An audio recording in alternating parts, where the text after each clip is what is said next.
Imagine your heart is racing, blood is pumping, adrenaline is rushing through your body. Most of us have felt this, whether it's a near accident or getting in front of a large crowd to talk. It is called fight or flight, which is an actual syndrome causing physical changes in the body when people are faced with what they feel is danger. Now, this is something law enforcement officers can face on a daily basis. Fox 7's Rayanne Christensen joins us in studio to explain. Rayanne? Mike and Rebecca, it may seem like a simple concept when you're put in a life-threatening situation, fight or flight. You look for a way to get out or you fight back. But in that moment, something else is going on out of anyone's control. Doctors call it a bodily response, something we've evolved as humans to do to deal with threats. Most of us just try to get away, but for officers, that isn't an option.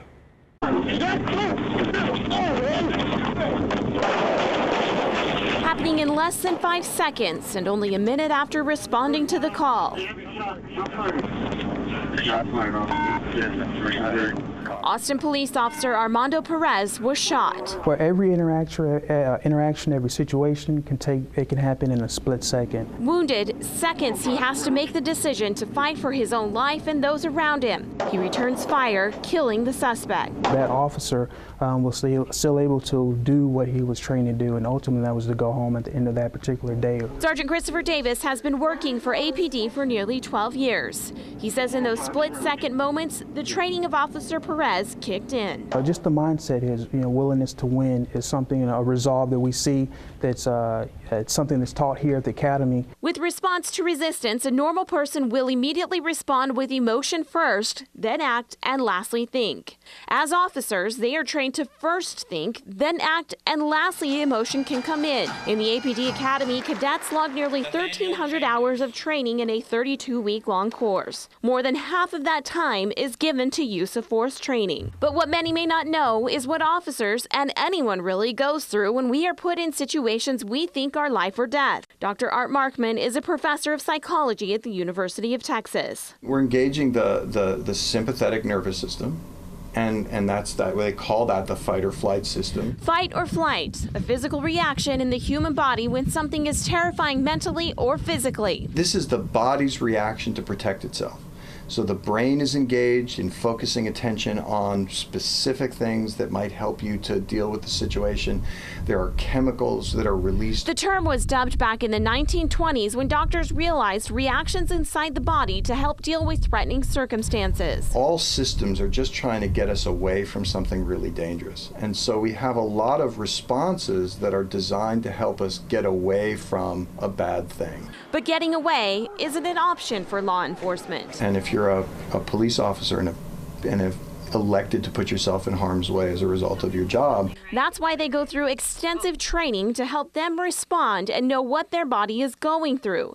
It gives the brain options when choosing a survival response. Training, and more training is what keeps an officer level-headed when they have a stress-induced that potentially can put their life or somebody else's life in danger. With the national discussion on officers and use of force becoming more heated every day, APD, along with many community organizations, are coming together in hopes to make change. I see the intersection between social justice and the way that people with mental health challenges are also disproportionately treated by the police. Candace Ayler and Bob Clark are just a few community members taking part in a use of force training class by APD. This is our prison, professional range instruction simulator machine, all right? Students take part in simulators.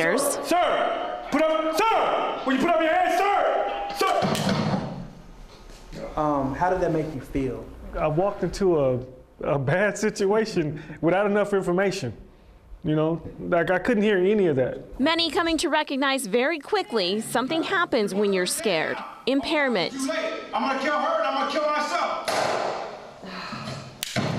I'm mostly frustrated that I didn't hear that the man had said he was going to turn the gun on himself. The intensity only escalates as community members take part in staged real scenarios APD officers encounter. Can you give me your name and graduate? You City, how about He was trying to harm me. Okay, he was coming aggressively. Call for backup. Yeah, He's got the correct. Where's my backup? Okay, back up, sit around. All right, last one. is a disturbance, not a lot of details, possibly a gun involved. It'll be right around here. Oh. God dang it. For every gun, probably somebody dying. My heart's racing. But that's that fear, that tangible fear, and if people have that tangible fear all the time, they're going to be up, and their adrenaline's going to be up like that. Yeah, it's intense. Definitely intense. And it seems what APD hopes to achieve by holding these classes. That's a lot to take in because there's a lot of information that has to be assessed in a short period of time to reach a conclusion. We're put in that situation, I mean, it's hard to, it's difficult. It's a difficult situation. Is happening.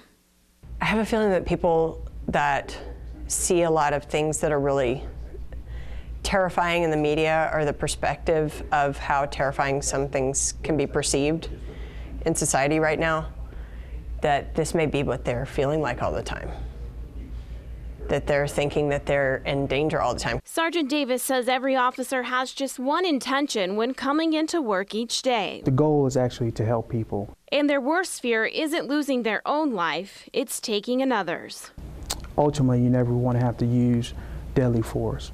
I mean, that's the last option, something that every officer, when they comes on shift, they hope they don't have to use deadly force. APD holds many different types of classes for community members. This use of force class is held once a year.